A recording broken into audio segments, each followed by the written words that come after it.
All right, cool. All right, well, I'm just going to say a few words before I hand over to Joey. Slightly more than a few words, but I'll try and keep it as concise as I can. So first of all, I'd like to thank everyone for joining the call today.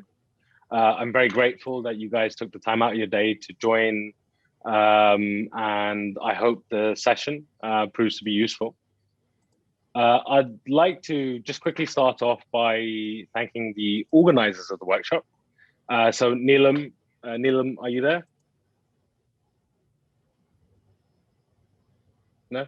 Okay. Neelam, who runs our marketing, was kind enough to give some special attention to this initiative and helped organize all the internal marketing and what we will do externally with this as well.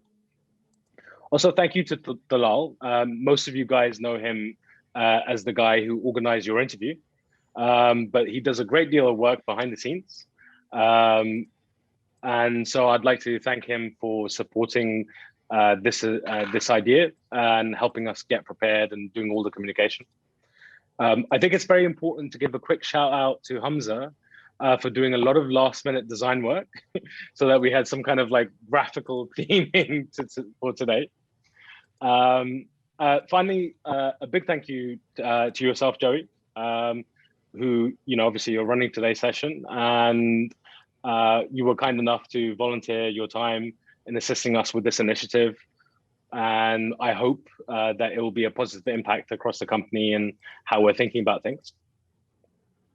So just quickly, I'd like to tell a short story about a part of how Vodworks started as a company and what I feel is like a fundamental part of our company structure. And it should tie in to how we're running the session.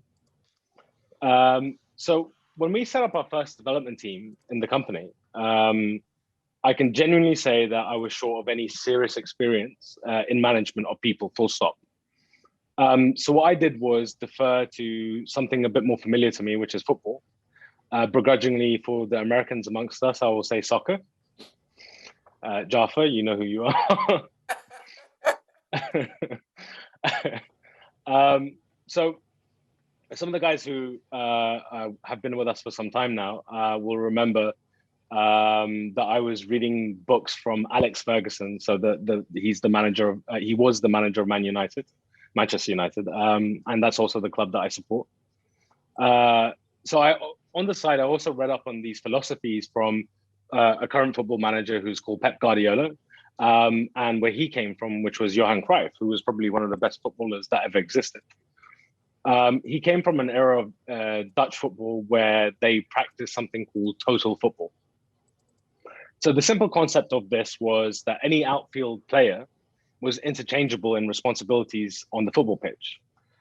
So for example, a defender could attack, a striker could defend, a midfielder could move to the wing.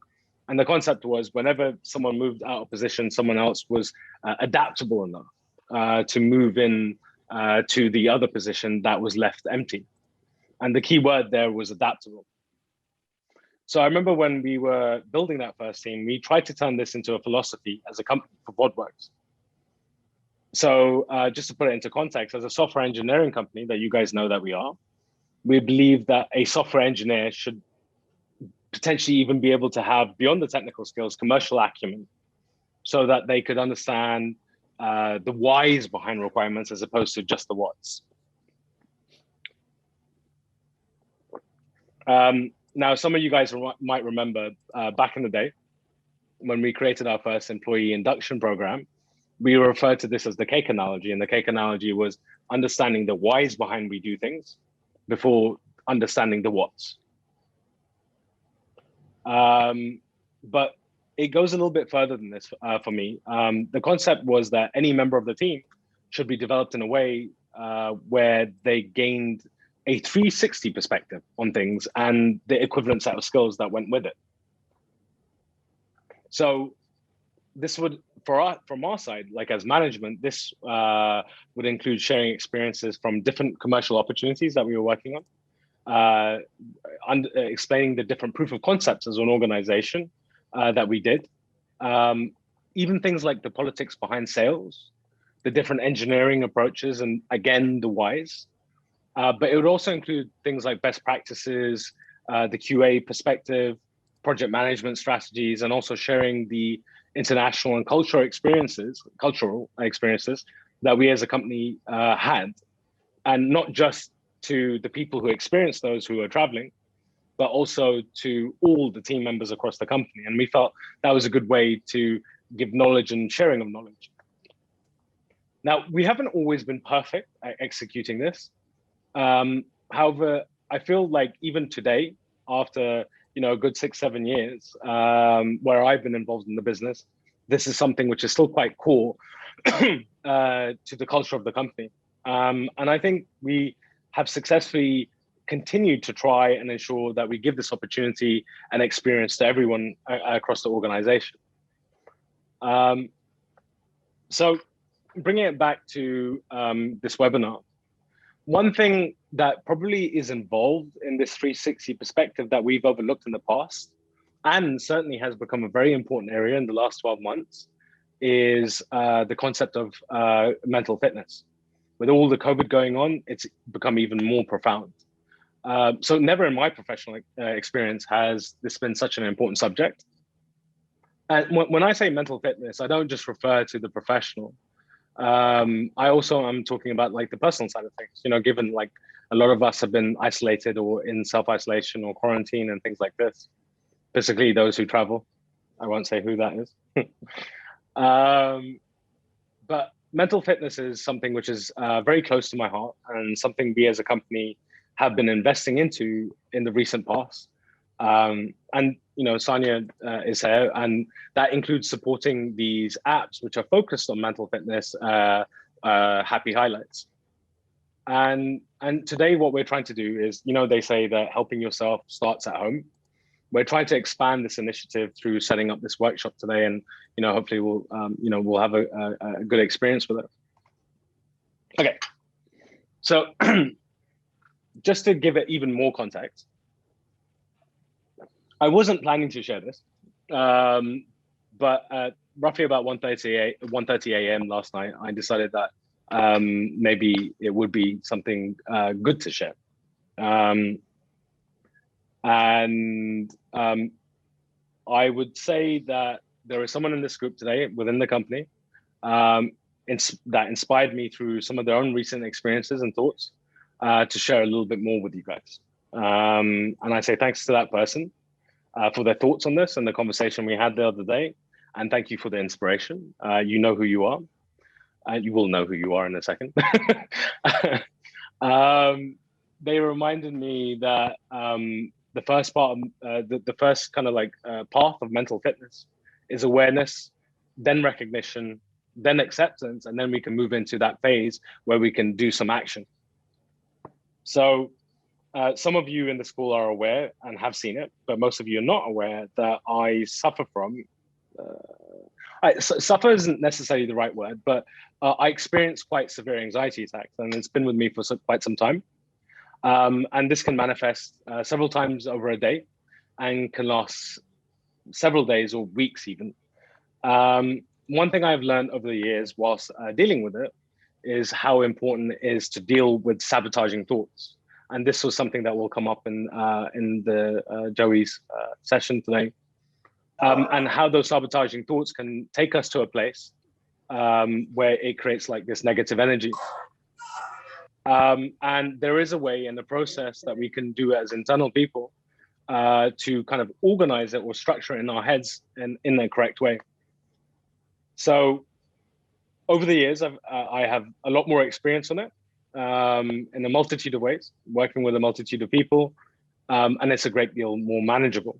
And obviously, through that work, this is why things like this session today that we're having is something that I feel is quite important and something that we should encourage across the organization as a whole. So I believe today's session with Joey will help us in giving perspective of the different axes at play, and also help us to identify some of the saboteurs, which is a word that will come up today, that create negative space inside of our heads. So I've known Joey for a little while. I've personally also done some work with him, And you guys, if you feel that today's session is helpful, feel free to contact him afterwards if you want to work with him directly. But I'm confident that after today's session, you guys will gain some perspective on a few different areas, or at least some concepts around mental fitness. So from the bottom of my heart, I encourage you guys to approach today with an open mind and an open heart, and keep your perspectives open. It's a good opportunity for us to get knowledge that we are not normally delivered within the workplace. Okay, so from my side, I probably said enough now. So I'm going to hand over to the wonderful Joey to take us through today's program, and I, hope that we all get some kind of benefit from it. So over to you, Joey. Yeah, first of all, thank you for that vulnerable and courageous sharing, Sakib. I think that creates a really powerful and beautiful context to all of this. So just want to take a moment to acknowledge that. Cool. So yeah, nice to be with you all. Thank you for creating this space for this. Let's get this set up. Yeah, I think maybe we start off by giving you all a bit of an introduction, because most of you haven't met me before, heard about me before. So my name's Joey Ra. I'm a Korean born, but I spent most of my life in the UK. So I grew up in the UK, in England. I worked in the UK in London, but now I'm in Cambodia, and I've been based in Cambodia for the past 3 years. In terms of coaching, I'm a certified professional corrective coach. I'm trained with CTI, which is the world's oldest and largest coaching organization. Trained with Marshall Goldsmith, and also Positive Intelligence, which is the framework I'm going to introduce you today, talking about mental fitness. I've had the honor of founding Cambodia's first coaching school, training the first generation of coaches. And Nadi, who is next to me here, is one of the first Cambodian coaches. So very, very happy with that. I'm very honored. Yeah, and in terms of professional background before coaching, I used to work in financial services and professional services in London within a human resource and reward context. Yeah, but as I said, I've been in Cambodia since 2018. That's me. Maddie, do you want to say a couple of words about yourself, just to introduce yourself? We'll be co-host and co-leading.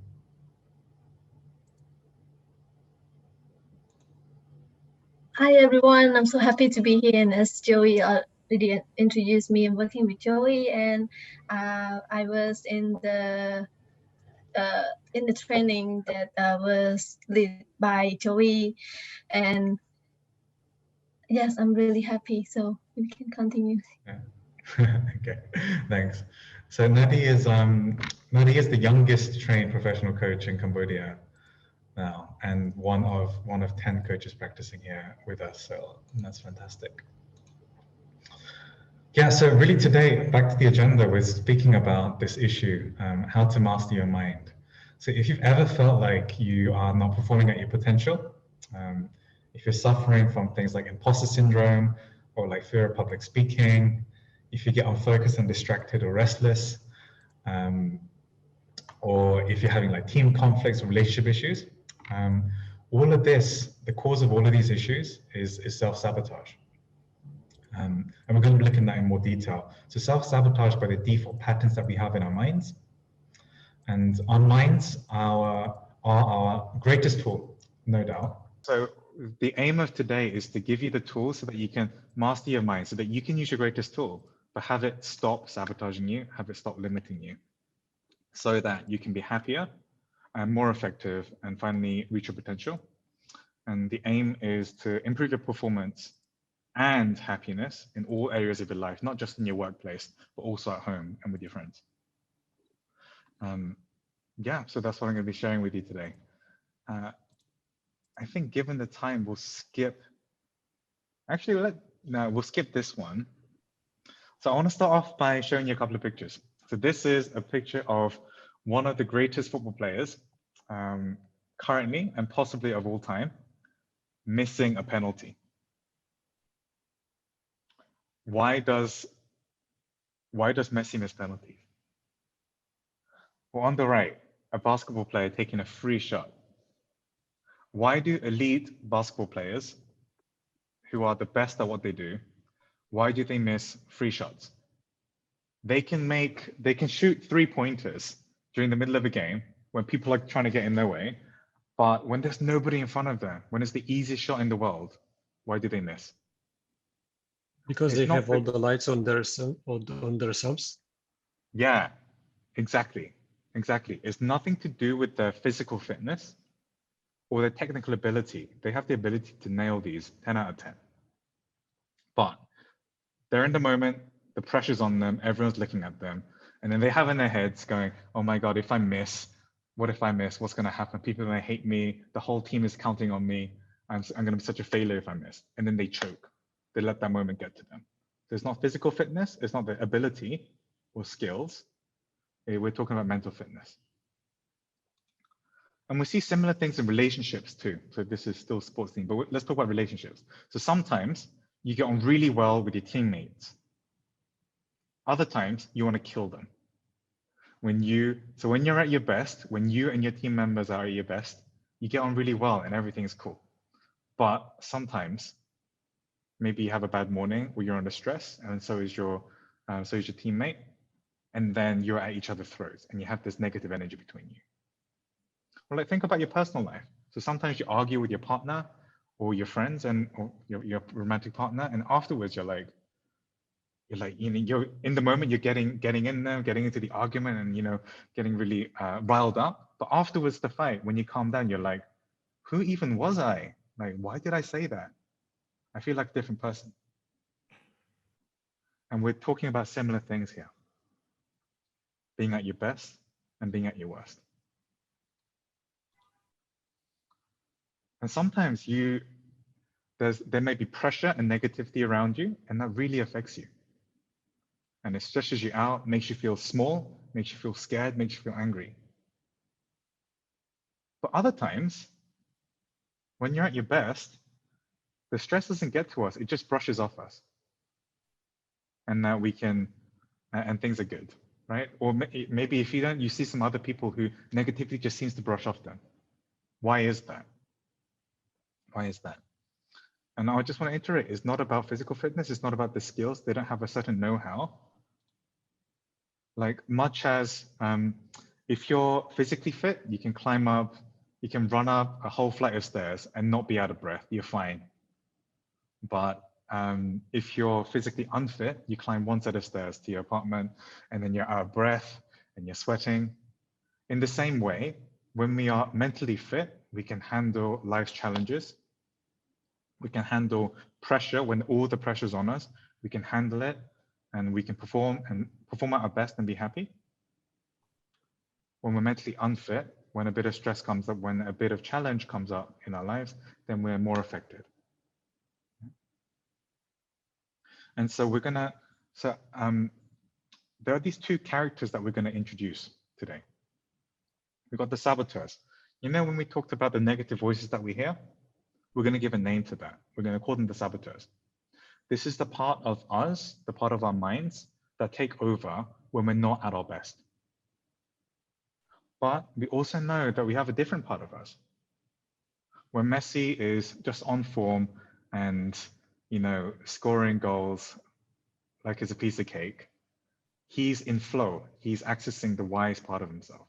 Or when we're in a relationship, sometimes our partner might say something and it pisses us off and we react negatively. Saboteurs kicking in. We also have a wise part of us. Other times, they might do the same thing, but we don't react. We take a moment and we respond out from a wiser place. And we're going to give that wise place of us a name. We're going to call that the sage. And so if you've watched Star Wars, you can think of the sage like the Jedi. Calm under pressure, not responding out of anger, but is strong. Yeah?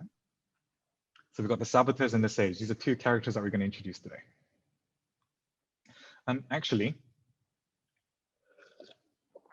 So the saboteurs, are the less than best side of us, and the sage is the wise, most capable side of us.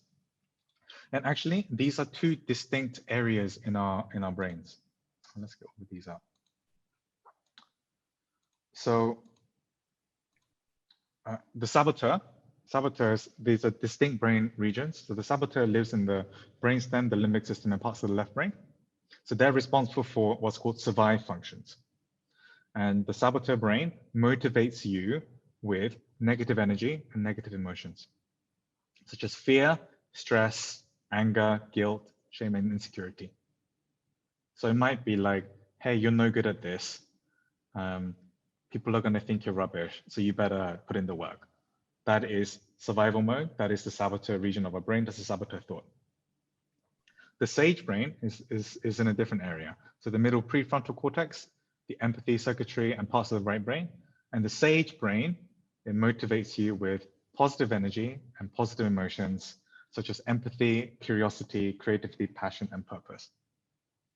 And the saboteur brain, being motivated by negative energy and emotions, that might generate success.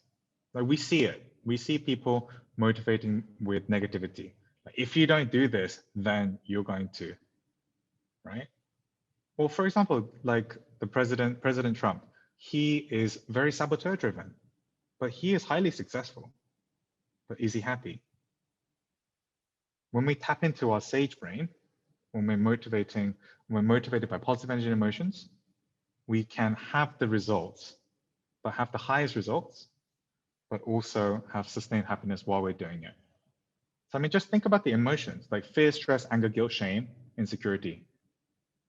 And if you have these in your life, would you rather keep them or have more of empathy, curiosity, creativity, and passion?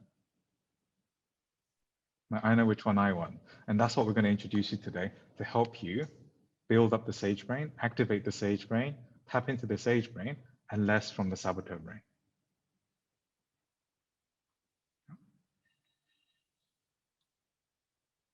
Next.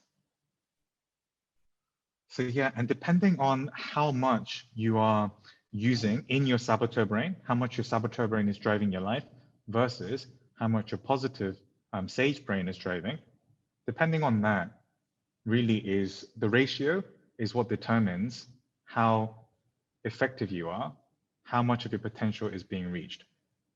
And according to the research that we've done through Positive Intelligence, hundreds of thousands of participants, we found that only 20% of teams and individuals are achieving close to the potential. So 80% of individuals, 80% of teams are not achieving their potential because they're being motivated more by the saboteur brain than the sage brain. Okay, so let me, okay, this PQ score, this PQ test that you did is a very crude, it's the quick version, basically. What it does, it measures the number of like positive thoughts you have, which comes from the brain, positive thoughts and emotions, sage brain, and versus the saboteur thoughts and emotions, the negative emotions in the last 24 hours, I think. So just a quick rough estimate. But your PQ score is basically how much your brain is in sage mode versus saboteur mode. So if you get a score of 50, that means you're like in sage mode 50% of the time and saboteur mode 50% of the time, right? Does that make sense? And if you're like get a score of 75, then you're in sage mode 75% of the time and saboteur mode 25% of the time. So for those, so most of you fall under like 40 to 60. So if, for example, if you get a score of 60, you might think, hey, I'm in sage mode 60% of the time is more than the saboteur. So my brain is working for me more than it's against me. So when you're in sage mode, it's working for you. When you're in saboteur mode, your brain is working against you, right? So if you're over 50, you might think, hey, my brain is working for me more than against me. But actually, if you're under 75, it means that your brain is working against you more than it is for you. That's because negative thoughts and emotions, like if you weigh them on a scale between positive ones, negative emotions and thoughts, they weigh 3 times heavier than positive emotions. Yeah. So basically what this means is that if your score, PQ score, is under 75, you're driving with the handbrakes on in your life. Your mind is working against you more than it is for you, and it's slowing you down. You're not performing anywhere close to your potential. Now, I want to offer up a word of encouragement for those of you who have relatively low scores, right? From under 50, under 60, under 75. If you're under there, just your judge is, when we're going to talk about it, your saboteurs will talk at you and go, oh, you're a bad human being. Look at you with such a low score. But actually, I want to offer a word of encouragement, which is you got to where you are. You've achieved all that you've achieved. And you've been driving with the handbrakes on.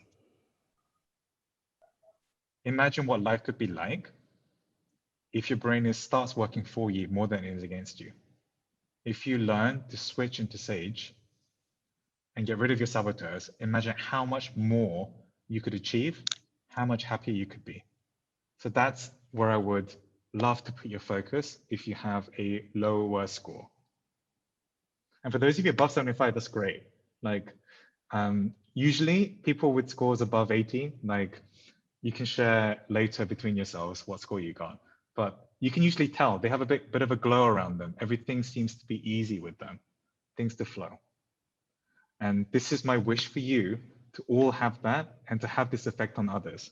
Because when you're around people with this high PQ score in this positive Sage state, it rubs off on you. So I want you to be to get that. So I'm going to stop sharing these results. So yeah, so what we're trying to do, the name of the game is to improve your PQ score. And I'm going to show you how to do that in today's session. So what we're hoping to do is increase the gray matter actually by following through these steps, increase the gray matter in your Sage brain and slowly reduce the gray matter in your saboteur brain so that we're looking to rewire neurons.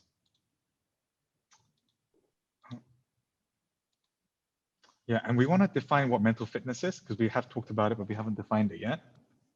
We're going to define it as your capacity to respond to life's challenges with a positive rather than a negative mindset. Because as we all know, life throws challenges at us and it always will. There's always going to be obstacles. But how we respond to it, whether we let it get us down and hold us back, or whether we tap into our Sage brain and respond positively and make something out of it, this is mental fitness. So when the pressure's on and you need to score that penalty to win that game, that's a challenge that's been thrown at you. If you activate your Sage brain, then you get that penalty in, and then you're successful and you're happier. That's what we're aiming for you. And the impact of that is peak performance, peace of mind and wellness. Who doesn't want that? Healthier relationships. As I said, a lot of the relationship conflicts are saboteur generated, which we're going to look at. Yeah, that's what we're aiming for. Performance, happiness, and healthy relationships, both in your company, but also at home. So yeah, if we're trying to increase mental fitness, how can we do it? What we're going to do is, so with positive intelligence, we looked at, okay, so these people are mentally fitter than other people. What is it about them that makes them mentally fit? And how can we increase the mental fitness of individuals? So we did some factor analysis, which means we're getting to the root levels of what it means to be mentally fit. I'm just turning the aircon on a bit because it's hot in Cambodia.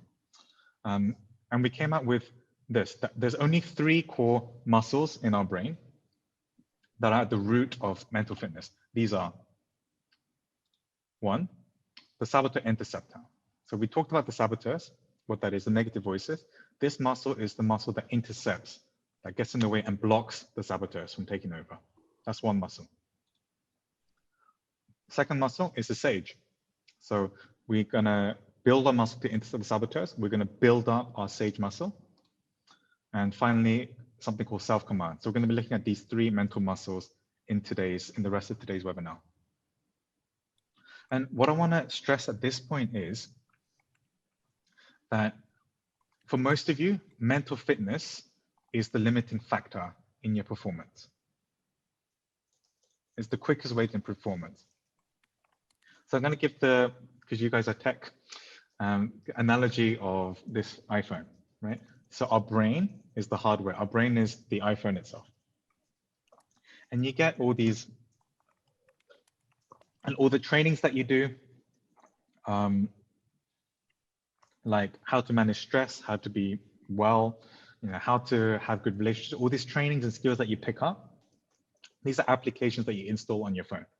Things like emotional intelligence training, conflict management training, or how to prospect clients, how to do presentations. All of these are like amazing applications that you install on your phone.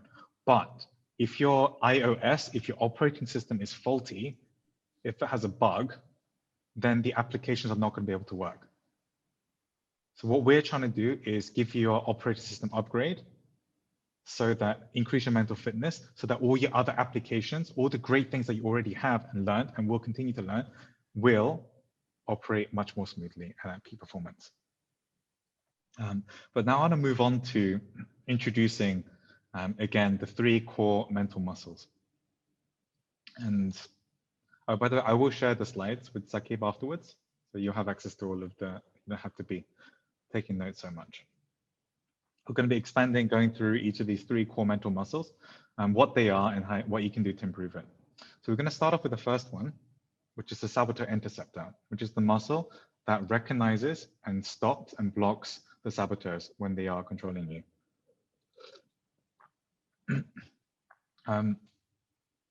So yeah, there we have in our heads 10 saboteurs. You'll have done the saboteur assessment where you get your results about what is your 2 strongest saboteurs. I'll ask you to write that down, right? So these are the accomplice saboteurs. These are the team members of the saboteur football team. But there is a character that you haven't met yet, who is the captain of, or the Alex Ferguson, the manager of the saboteur football team. And that is the judge. It's a universal. So yeah, the judge is the voice in your head. And we have different and unique expressions of these voices in our heads, but at its core, the judge saboteur is the voice in our heads, the thought patterns in our heads that asks, what's wrong with me? Or says to other people, what's wrong with you? Or says about a situation, what is wrong with the circumstances? Sometimes called the inner critic. This is the one that wakes you up at 3 a.m., the one that beats you up about the presentation that didn't go so well, or the mistake you made. And the important thing is to know that it has these 3 modes. It judges yourself, it judges other people, and it judges the circumstances. Circumstances, for example, like even you'll be happy when you get this. This situation is not good enough. And that, yeah, this is a judge. So what happens is,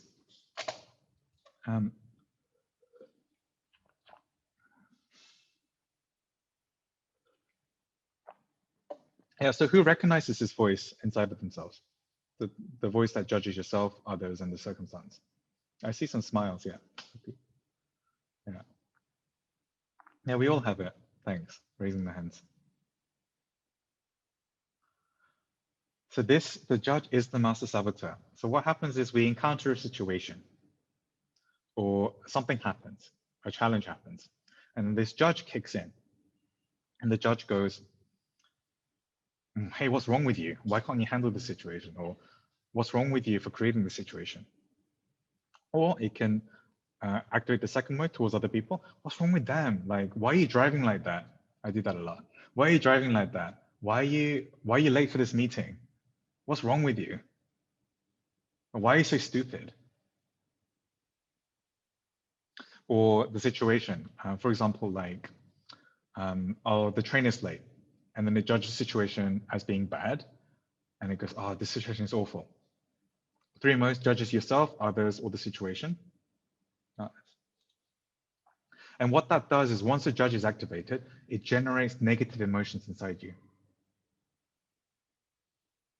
And in order to cope with this negative emotion, we have some coping mechanisms that we go to as a default to deal with this negativity. And depending on which coping mechanisms are strongest for you, which ones you use often, these are your accomplice saboteurs. These are your top saboteurs that you've done in the saboteur assessment. I'm just going to check the chat.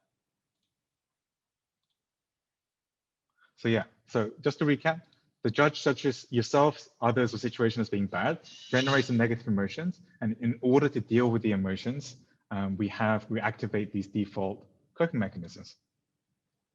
And this is where you get your saboteurs that you've done in the saboteur assessment. So depending on the motivation or the style, you have these saboteurs that come up. The controller, hyperachiever, restless; stickler, pleaser, hypervigilant; and avoider, victim, and hyperrational. I'm going to see if I can get the, actually, no, let's do me first. So depending on your default coping mechanism, you will default to one or two of these most often. So for example, let me share my results. So my top saboteurs are the victim and the avoider. So let me show you explain how this works. So I will judge a situation as being bad. Like, for example, the train is late, right? The train is late or the bus is late. My judge will go, this is bad because I'm going to be late for a meeting. And then my victim will kick in. The victim is the part of me, emotional and temperamental, as a way to gain attention and affection. The victim will keep and go, oh, poor me, the train is late again. Why is the world conspiring to ruin my business? I see some smiles here. Maybe you recognize it too. Or for example, I would judge a situation as bad. For example, like, I don't want to do my taxes because it's boring and it's bad, right? So that will generate some negative emotion inside me. And my avoider will try to avoid that as much as possible. And I'll procrastinate. I'll try to avoid that task. Or I'll, for example, if there's conflict with someone, I would judge that as being bad. And then my avoiding tendencies will kick in. And then I'll try to avoid that person or just pretend that like, the problem doesn't exist. So I'm going to do a quick rundown of these saboteurs. So the controller, in a nutshell, will try to control things as a response to a negative emotion, as a response to negativity, perceived negativity. Oh, this situation is bad, so I need to control it. The hyperachiever will try to achieve things, and nothing is good enough for them. None of their achievements are good enough for them. They're trying to achieve to make up for the lack of feeling of self-worth when they don't achieve. So their self-worth is dependent on their achievements.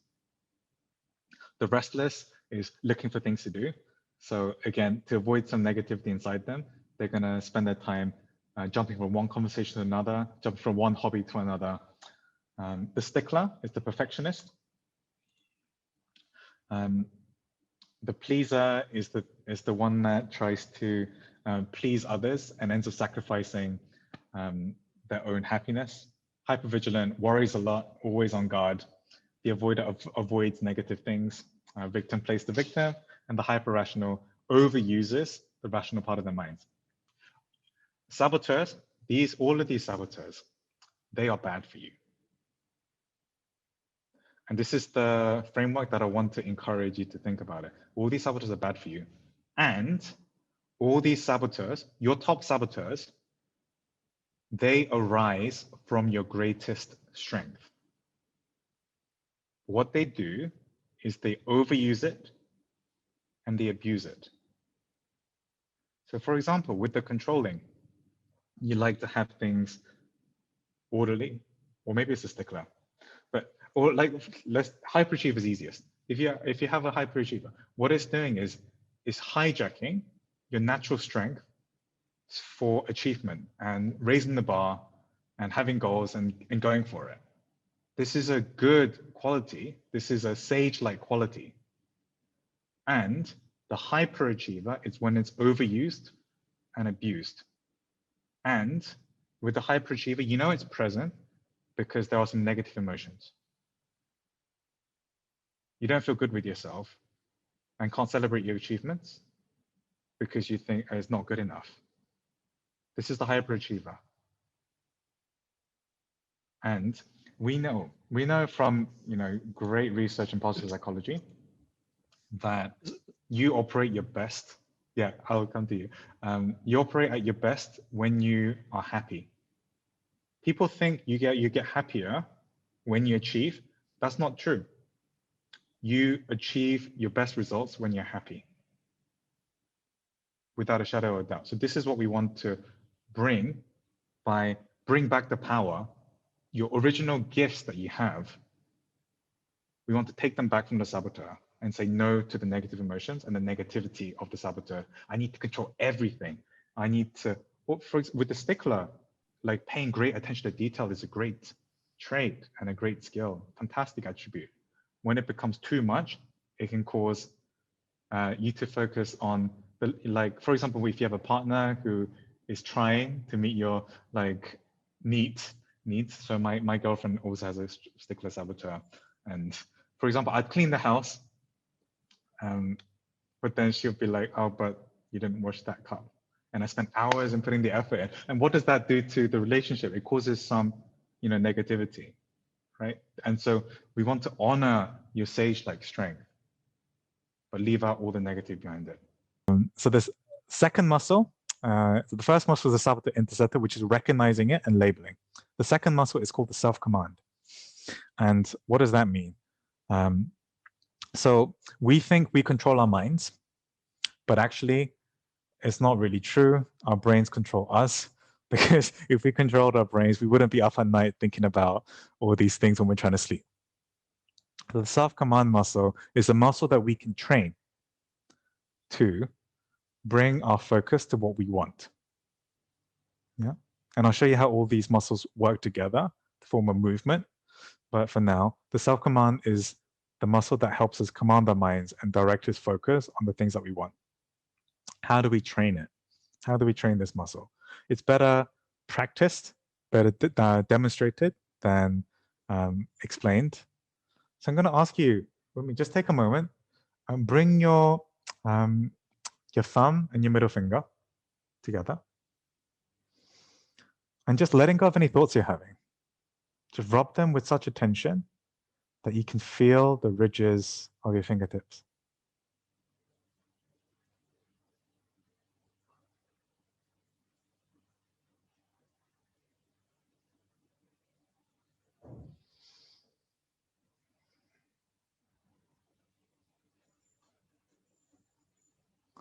Now let your hand relax. Letting go of any thoughts you're having. Notice the temperature of air as it enters your nose, and a slightly different temperature of air as it exits your nose.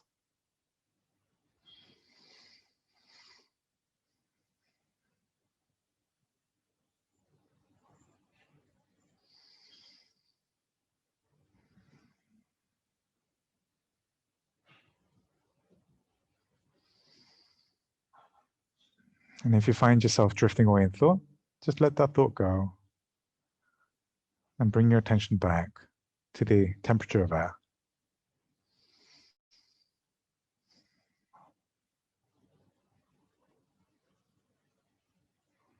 And when you're ready, you can open your eyes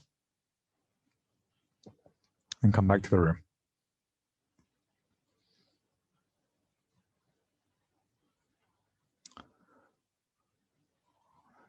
Juliana's still in the moment, so we can. Does anybody do like meditation or have ever done meditation or mindfulness practices before? Has anybody? Yeah, there's some nods. So it's very similar to what we're doing now. So what I've taken you through is something called, under the positive intelligence framework, we call it the PQ rep, which is really 10 seconds of focused attention on a physical sensation. Yeah.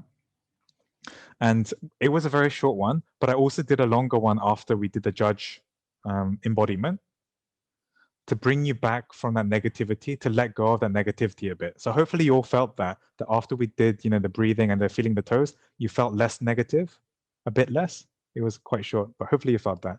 So these 10 seconds, we call it a PQ rep. These 10 seconds of mindfulness, 10 seconds of physical attention, is the building block of all mindfulness and meditation practices. And if we hooked our brain up to a MRI, you would notice, we talked about the sage and the saboteur being two distinct brain areas, right? If you hooked it up, we will notice, if we do fMRI, you notice that the saboteur brain will be slightly less active and the sage brain will be slightly more active. Yeah. So this self-command muscle is something that is trained. So if you do, does anybody actually meditate?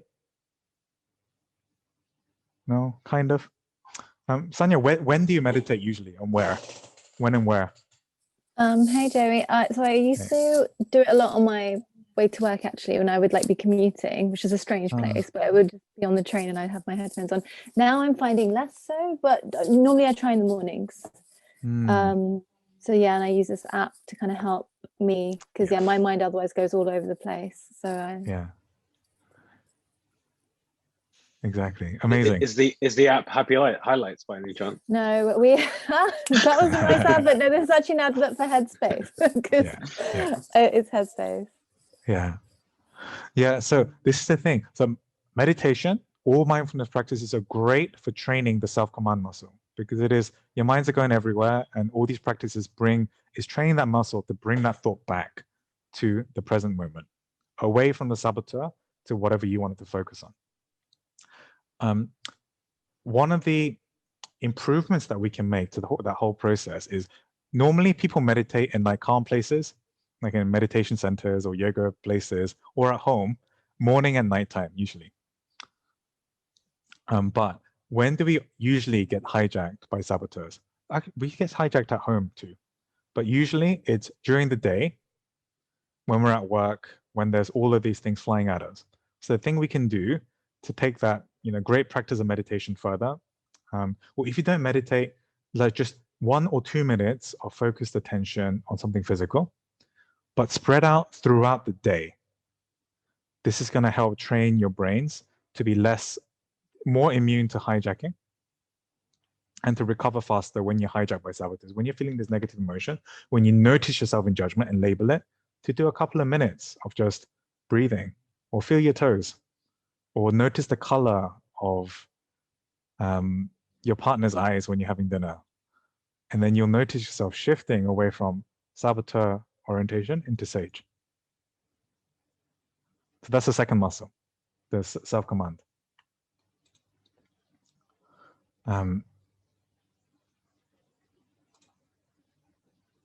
10-second PQ reps. It doesn't have to be 20 minutes, doesn't have to be 10, just like 1 or 2 minutes throughout the day, several times a day. Okay, and finally, the sage, building up the sage muscle. So let's talk about that. How do we build the sage? One of the biggest things, so there's other components to it, but the one I want to focus on today in this webinar, because of time, is the sage perspective. So the judge is the captain of the saboteur team, and the judge has a perspective on life that things are bad. Things are good or bad, usually bad.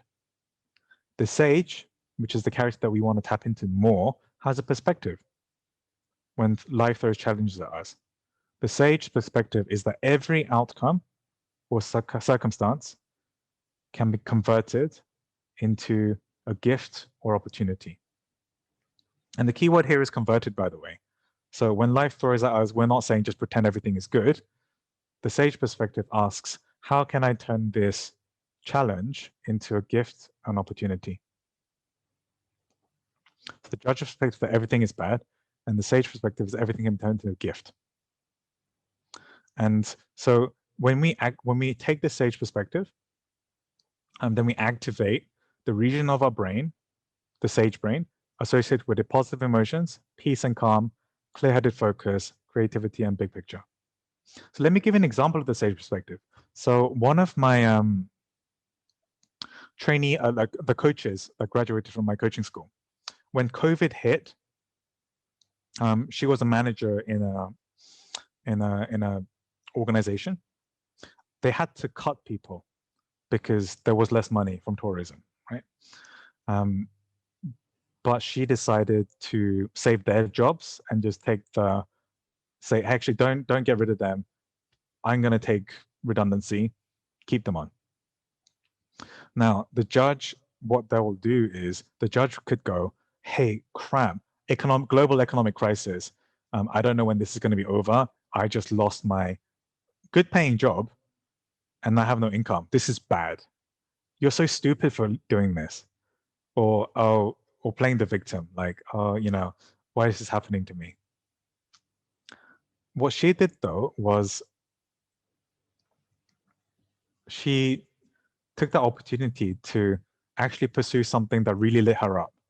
And she asked, how can I convert this into gift or opportunity? She's the one that actually reached out to me and asked me to set up this coaching school. And now she is a practicing coach a whole year on with the thriving practice. She's loving her life.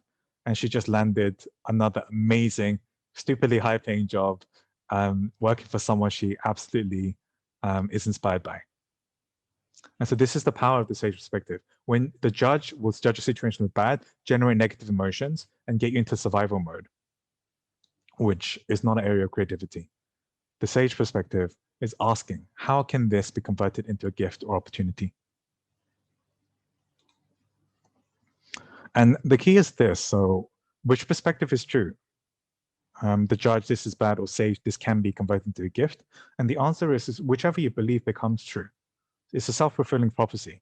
If you judge a situation as bad and this is bad, and you just wallow in that negativity and react in your default saboteur mechanisms, then it's gonna end up bad.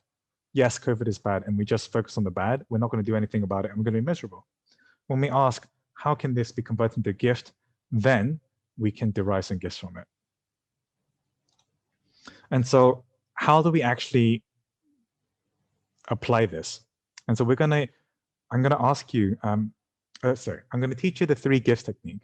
So there's 3 gifts, the 3 questions that we can ask to find either a gift of knowledge or a gift of power or a gift of inspiration. So the gift of knowledge is this, asking, so what can I learn from this situation to grow? Or what knowledge would I need to gain from this situation so that the payoff in the future could be larger than what this is costing me now? So for example, like if you made a mistake, the judge would go, oh, you idiot, you made a mistake. The sage perspective will be asking, okay, whatever mistake you made now, make sure you don't carry it into the bigger game. The things I've learned from this mistake, thank God I've made it now, because next year, or the next bigger stakes thing, I'm going to have learned from the mistake, and I'm going to learn from that. Does that kind of make sense? Like, what can I learn from this situation, or what do I need to learn? The gift of power, you can ask yourself, how am I becoming stronger as a result of going through this? Or what positive intelligence muscles do I need to grow to be not be hijacked by these saboteurs in these situations in the future? So for example, if you catch yourself in judgment, you could judge yourself as being like, oh, you learned about this positive intelligence framework, but you're getting hijacked again, you're useless. But you could instead ask yourself, okay, what muscles do I need to improve? Maybe it's self-command, maybe it's the saboteur interceptor, so that next time I won't get hijacked and I won't react to my partner in that way when this happens. So let's get the power. Gift of inspiration is, what inspiring action can I take right now, the benefits of which will be a gift to yourself and others? So when something bad happens, so that you hear stories about this everywhere, but I shared the story of one of my coaches who took a bad situation, COVID, economic uncertainty, and she asked, what inspiring action can I take, the benefits of which will be a gift to myself and others? Decided to take that redundancy herself, retrain in an area that she was curious about, passionate about, wanted to follow. And now she's giving gifts away, like supporting her clients and with her dream job, and as an inspiration to me always. She pressured me to creating this coaching school. So yeah, we have this 3 gifts technique asking, What's the gift of knowledge? What's the gift of power? What's the gift of inspiration? And in the next like minute, just ask yourself the challenge you wrote down earlier, where you realized that the judge was present. Ask yourself, how can you turn this challenge and take the sage perspective instead of the judge perspective? How can you turn this challenge that you're facing right now into a gift of either power, knowledge, or inspiration? What am I learning from this? Or how am I becoming stronger from this? Or how do I want to become stronger from this? So that next time I won't feel so bad. Or what inspiring action will I take right now as a result of facing this challenge? So I'll just give you a moment to be curious about what this might be. It's not a one right answer that you're committing to, but when you think about how can I turn this into a gift, then we're activating your sage brain. So I'll give you a moment to just think about it.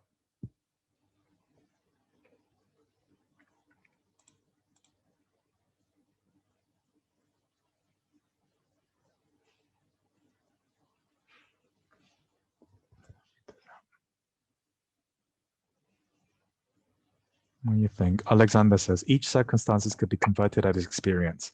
Experience could not be bad. Experience is experience. Yeah, and that's Alexander taking the sage perspective right there. Because actually the judge could say, hey, this happened to me and it's a bad experience. And not focus on the learning, not focus on how experience benefits.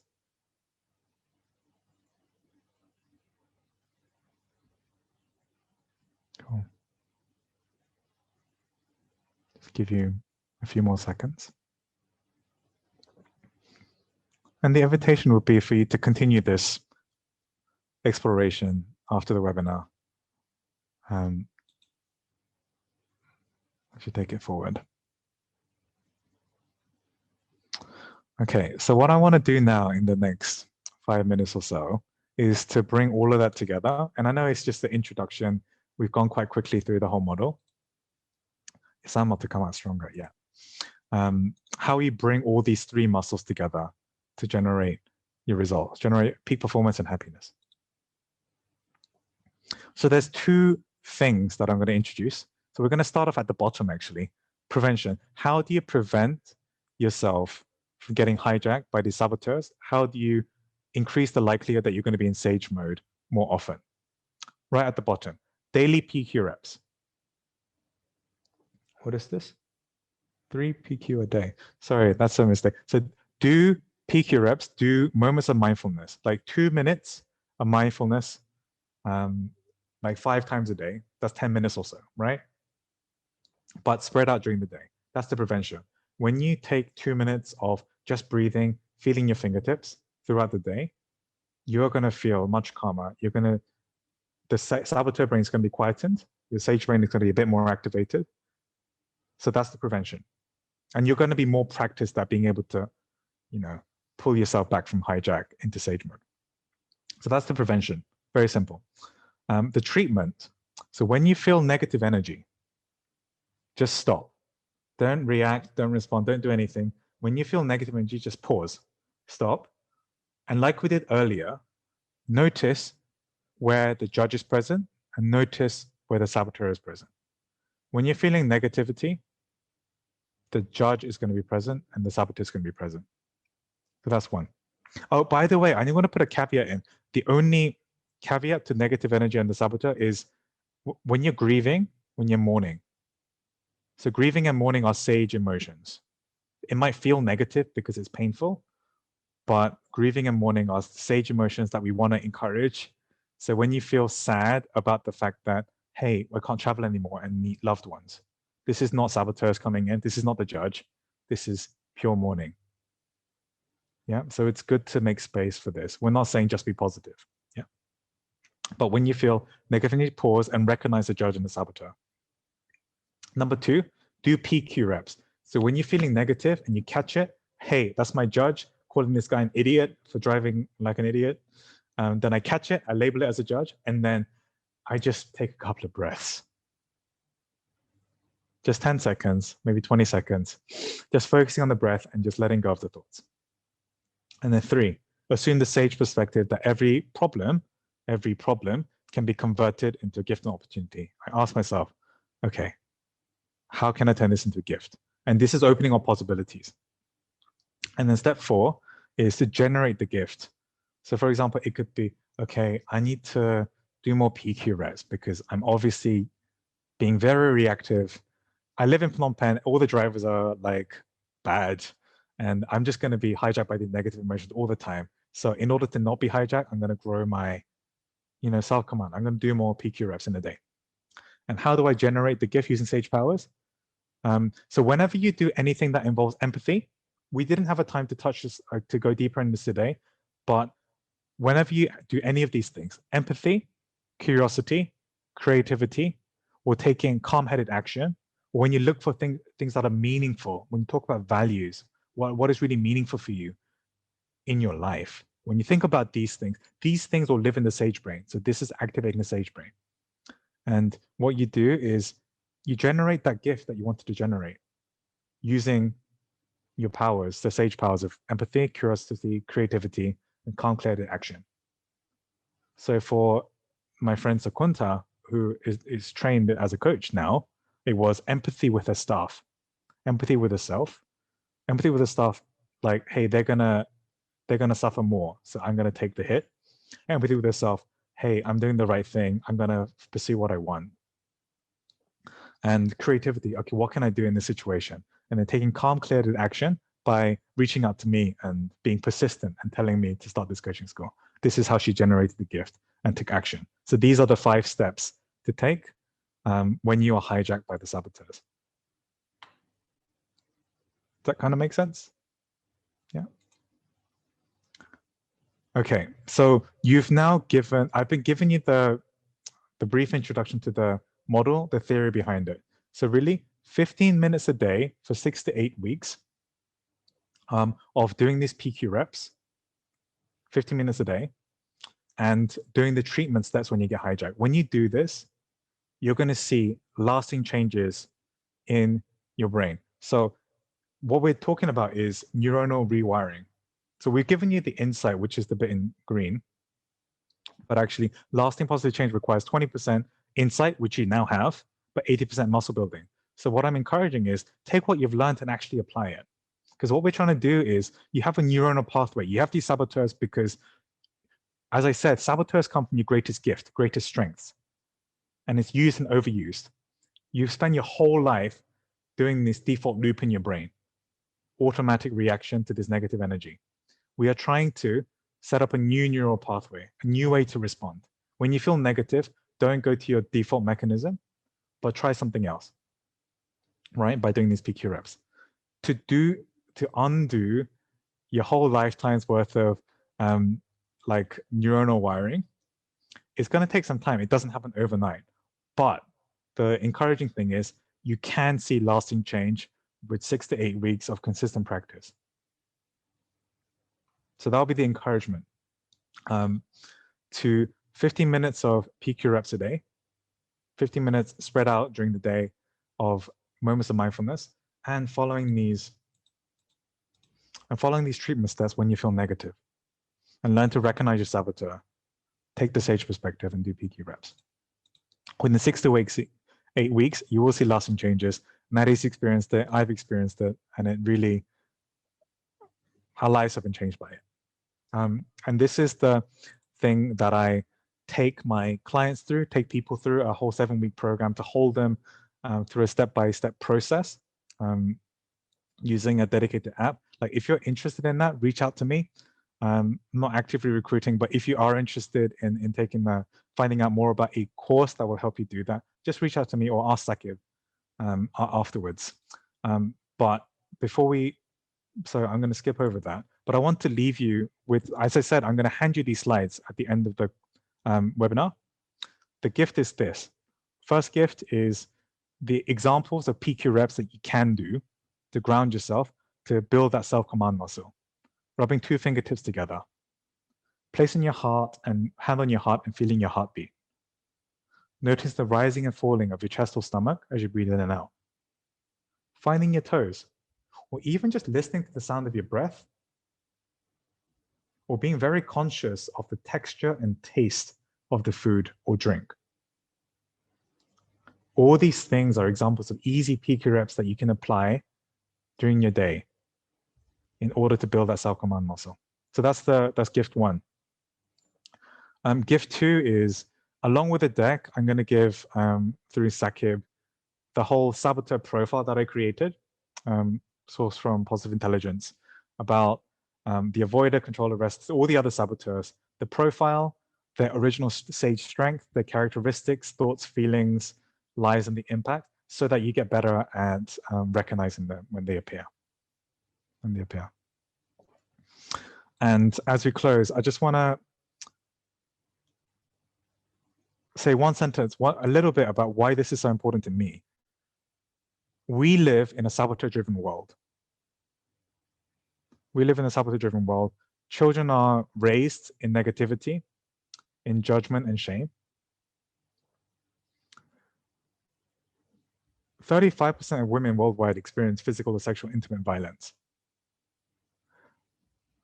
People living in SAGE, people with SAGE brains activated, they do not do this. This is saboteur generated.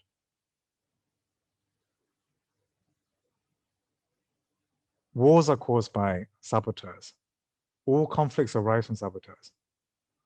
We're talking about your happiness and performance, which is important. We're also talking about a bigger picture. Saboteurs trigger saboteurs. And when one person, as I said, one person in SAGE mode goes out into the saboteur world, you have an impact on those around you. And so this is really what it's about. And this is the thing I want to leave you with, that this is part of a movement to be more in SAGE, to create a more SAGE-like world, which is driven from love rather than driven from fear and saboteurs. And so that's really the end of the thing. Thank you for your attention. We talked about Q&A, but we're out of time now. It's been 2 hours, so I don't want to keep you any longer. But thank you for your attention and being here. If you do have questions, though, that you haven't been able to have answered, or if you're curious about it more, just reach out to me. You can get the contact details through Sakib. Yeah, so I'll answer it there. I mean, if you guys have got say like 10 more minutes, then if anyone has any questions, we can fill them now. There was one already sent on the chat. Ah, cool. Yeah, so actually, if you need to go, then I want to honor the time and say, please leave, please drop off. Thank you for being here. But if you do want to stay for another 5-10 minutes and ask questions, I'm happy to. So Nauman says, what if I am doing the bonus gift exercise already? Then it's amazing. And maybe then you can work on recognizing your saboteurs. I would presume you're one of the higher PQ score people. Maybe you can guide your team members on them. Yeah, sure. Thanks, everybody. Any other questions for anyone? Lots of thank yous, but no one's dropping off.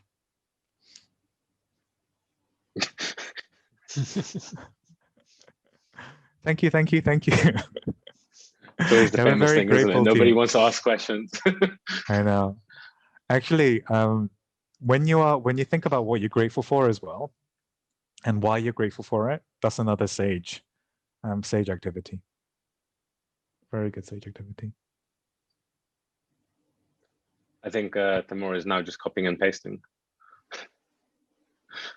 Is he?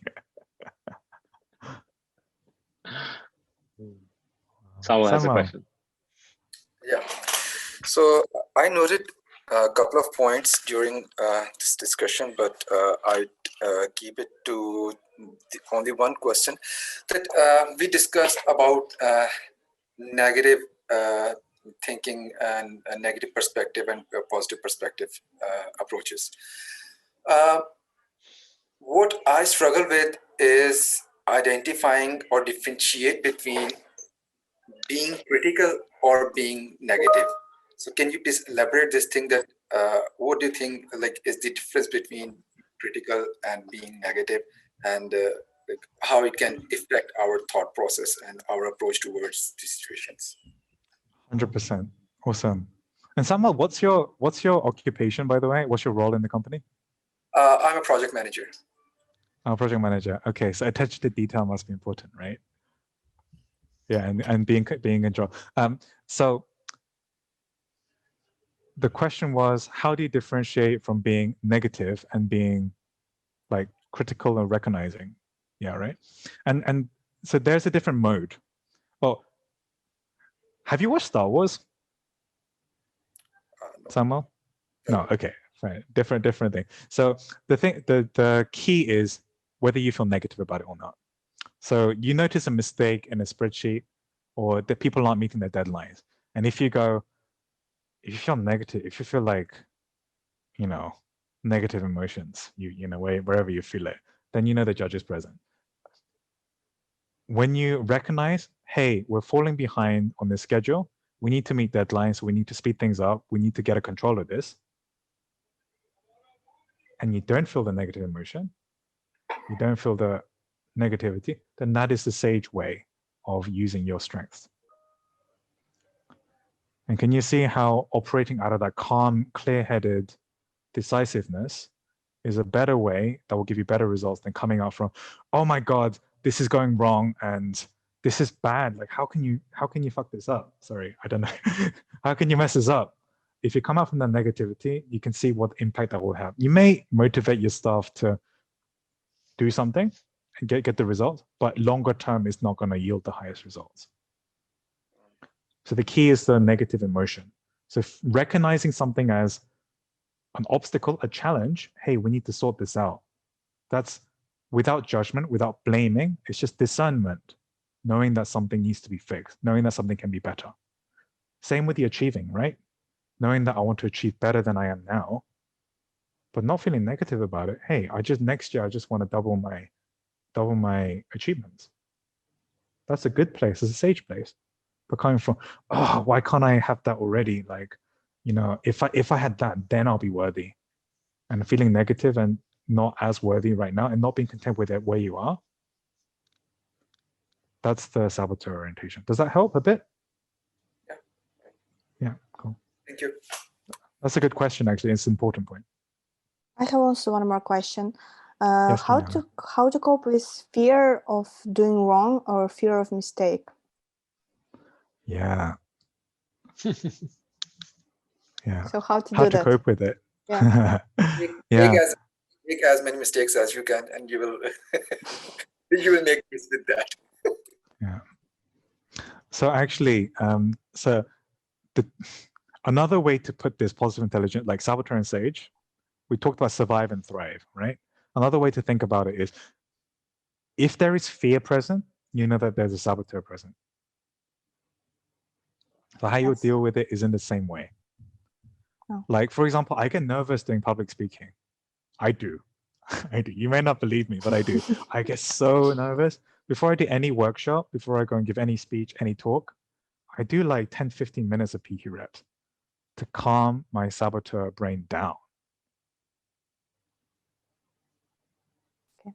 And then, obviously, all the things like, as Samuel said, just do it. These things also help. So, but when doing PQ reps and grounding yourself in sage as much as possible, preventing saboteur hijack, this is going to help you as you keep on practicing and keep on practicing. Right. Thank you. And understanding behind the fear is a belief.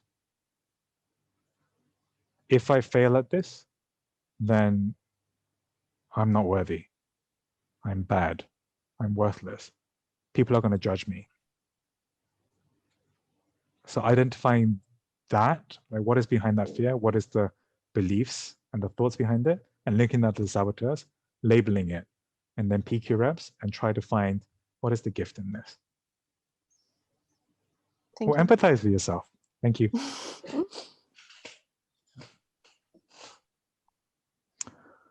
Any other questions? I'm seeing none.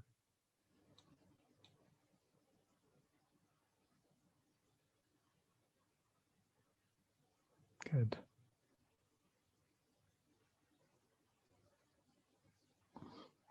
Oh, if there are no other questions, Sakib, how do you want to close this? Well, I think the simple thing is to give a very, very big thank you to you. I assume that was quite hard work, having to go for about nearly 2 hours. You must be on your third glass of water by now. No, Joey, that was really, really helpful. And I'm very grateful to you for taking the time to do this with us, and Nadi as well for helping administrate it. And hopefully the team got something valuable. There was a lot of really good and interesting stuff in there. Obviously, some stuff you and me haven't spoken about in the past, but I think it was really, really good perspective. After the session, we'll be dropping just a very, very short 2 or 3 questions, or 4 questions actually, to the team to get a little bit of feedback from the session, and we'll share it with you. We'll make sure that your feedback, by the way, guys, is completely anonymous. So feel free to let loose. Don't be too nasty. But yeah, thank you very much for this. I think it was really awesome. And thank you as well to everyone who attended. It was a lovely turnout, and pretty much I think the engagement was pretty good throughout. So thank you for that as well, guys. Thank you, everyone. It was a pleasure to meet you all and spend some time with you. Thank you very much. Yeah. Thank you. Thank you very much. Bye-bye. Bye-bye. you so much. Good job. Thank you. Bye-bye. Bye bye. See you guys later. Bye bye.